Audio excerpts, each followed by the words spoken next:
कक्षा 11 में कृषि विज्ञान में हम लोग प्राणी या जंतु जगत के वर्गीकरण के बारे में पढ़ रहे हैं। आज हम लोग तिलचट्टे जो कॉकरोच है उसके पाचन की कार्यकी किस तरह से होता है उसके बारे में पढ़ेंगे। जो तिलचट्टा होता है वो सर्वाहारी जंतु होता है।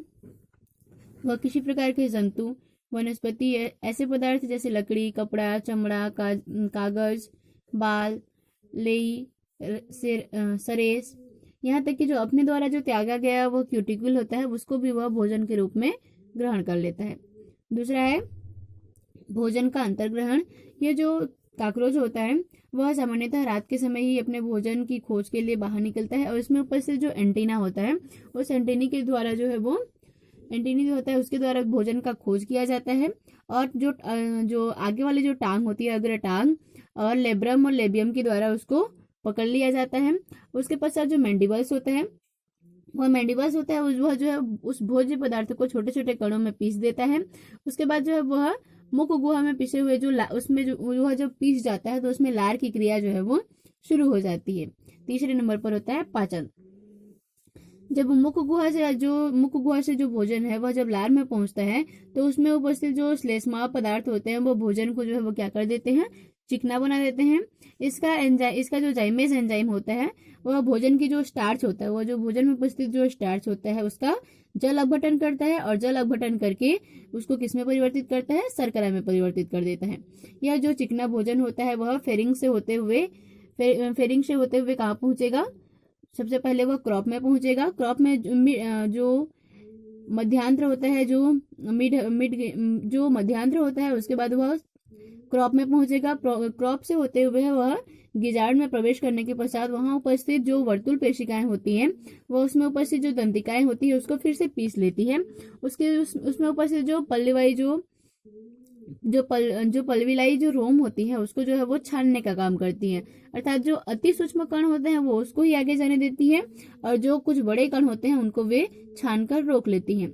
उसके बाद जो मध्यांतर है, जो मिड गट है, इस मिड गट में जो है वो आंशिक रूप से भोज्य पदार्थ जो है वह मिड गट और जो हिपेटिक शिका है उसके स्रावी कोशिकाओं के द्वारा जो एंजाइम वहां पे स्रावित होते हैं उसके द्वारा वह होता है। उसमें कुछ एंजाइम स्रावित होते हैं, उनके नाम देखते हैं।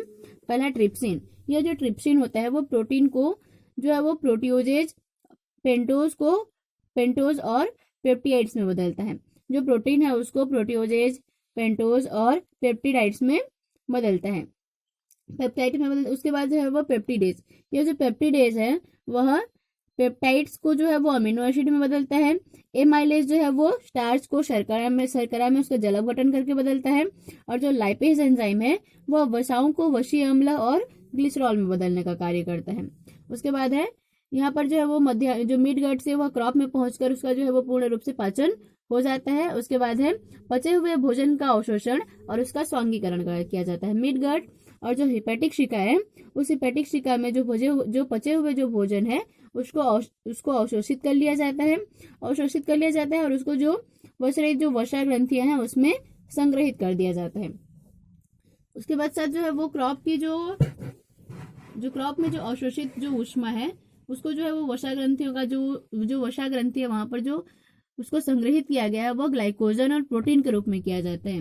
जो पचा हुआ भोजन है उसको जो परिसंचरण तंत्र है उसको उसके पास पहुंचा दिया जाता है और वह जो है वो उसके द्वारा शरीर के विभिन्न ऊतकों में कोशिकाओं तक, विभिन्न ऊतक से कोशिकाओं तक भी उसको पहुंचा दिया जाता है। यह पहुंचने के पश्चात जो है वह भोज्य पदार्थ से नए जीव द्रव्य का निर्माण होता है। इस क्रिया को बोला जाता है भोजन का स्वांगीकरण। उसके बाद है मलत्याग। जो अपच भोजन है जो हमारे शरीर के लिए हानिकारक होते हैं उसको गुदा द्वार के द्वारा बाहर निकाल दिया जाता है।